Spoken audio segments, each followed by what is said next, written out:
हमको क्या मिल गया है, F = 1/4πε0 Q1 Q2 upon are square. अब ये जो फोर्स है वो या तो फोर्स ऑफ अट्रैक्शन होगा या फोर्स ऑफ रिपल्सन होगा। ठीक है, यहाँ पर कोई इफ़ेक्ट नहीं पड़ेगा कि फोर्स ऑफ अट्रैक्शन है या रिपल्शन है। क्यों?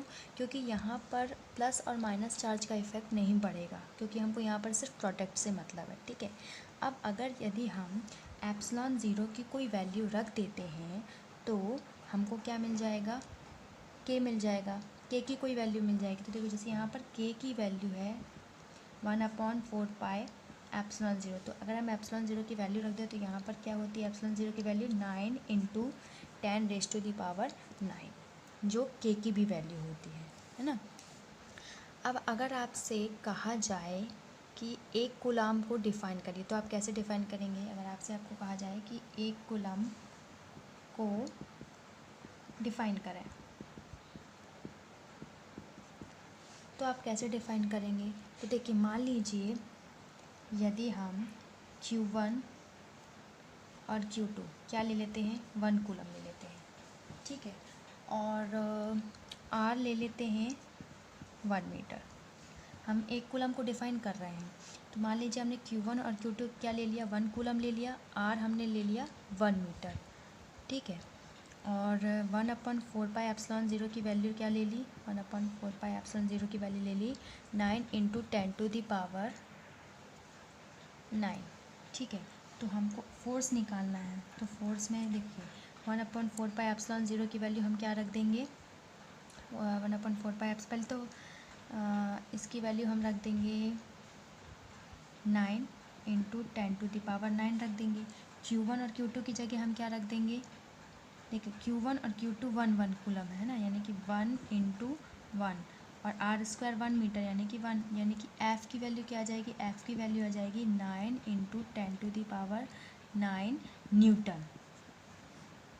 ठीक है, तो इसका मतलब क्या हुआ, आप ये कह सकते हो कि जब आप चार्ज को 1 मीटर की दूरी पर रखोगे, चार्जेस को कितने मीटर की दूरी पर रखोगे, 1 मीटर की दूरी पर रखोगे, और तो चार्ज कैसा होना चाहिए, चार्ज इक्वल और सिमिलर होना चाहिए।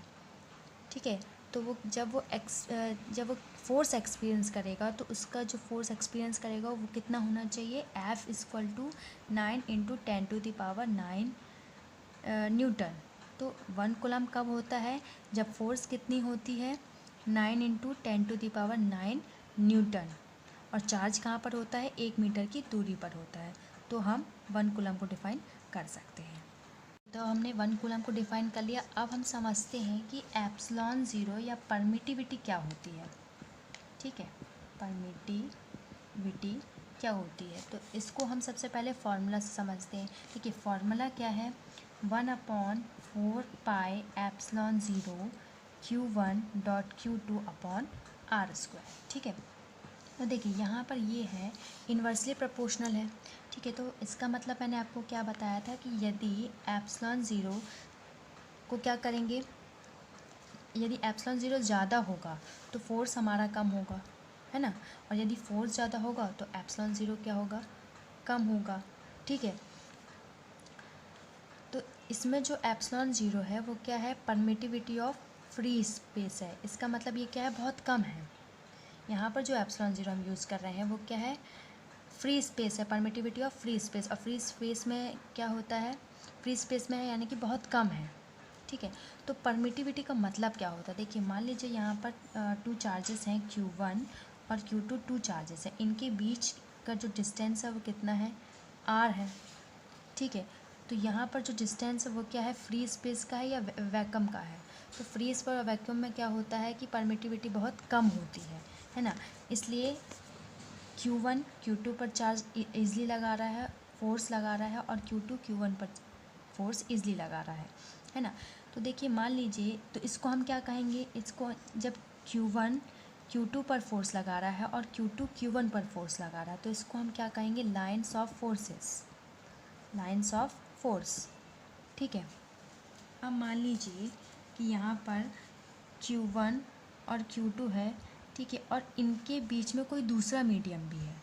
ठीक है, और वो मीडियम अपने अंदर कितना फोर्स परमिट कर रहा है। देखिए अगर वो कम फोर्स परमिट करेगा तो वो क्या करेगा, दूसरे चार्ज पे फोर्स लगेगा।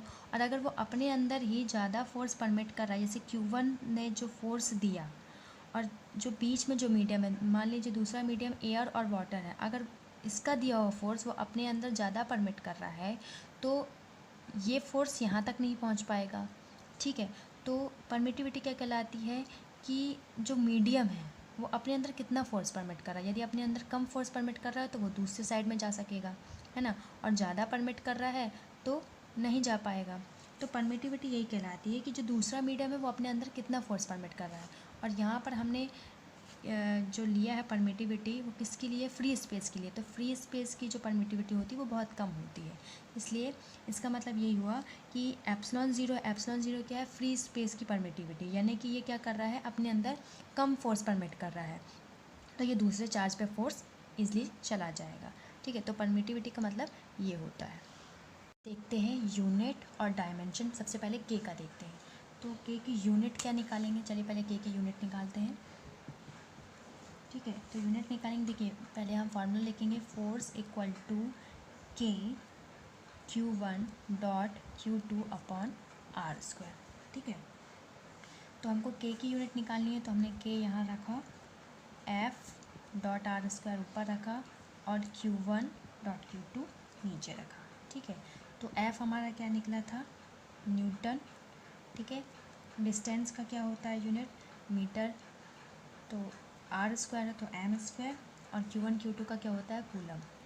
तो के की यूनिट क्या निकल गई, N metre square coulomb square. ठीक है, अब हम इसका देखेंगे डायमेंशन। डायमेंशन क्या होगा, देखिए के इक्वल टू है F dot are square upon Q1 dot Q2। ठीक है, तो देखिए फोर्स का हम डायमेंशन देखें तो होता है M1 L1 T-2।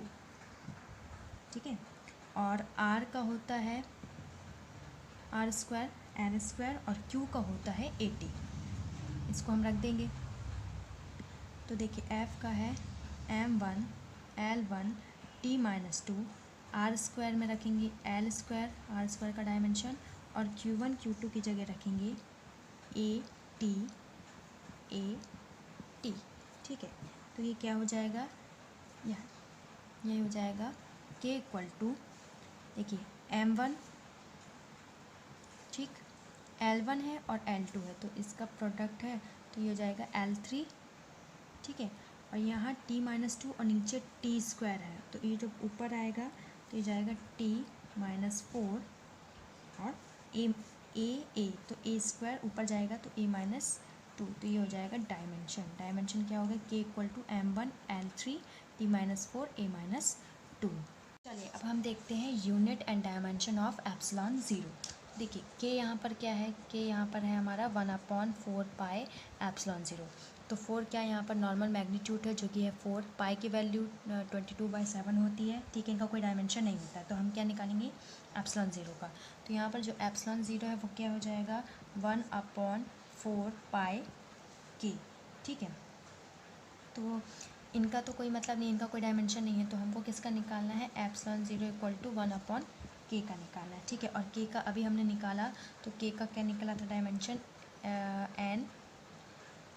के की यूनिट हम देखते हैं, तो के की यूनिट है न्यूटन मीटर स्क्वायर C-2, ये इसका यूनिट है। ठीक है, तो सबसे पहले हम यूनिट निकालेंगे एप्सिलॉन ज़ीरो की, यूनिट ऑफ एप्सिलॉन ज़ीरो, तो 1 रखेंगे। के की यूनिट क्या है, N Newton metre square C-2 यानी कि कूलम। ठीक है, जब हम इसको ऊपर लेके जाएंगे तो एप्सिलॉन की यूनिट क्या हो जाएगी, N-1 M-2 C-2।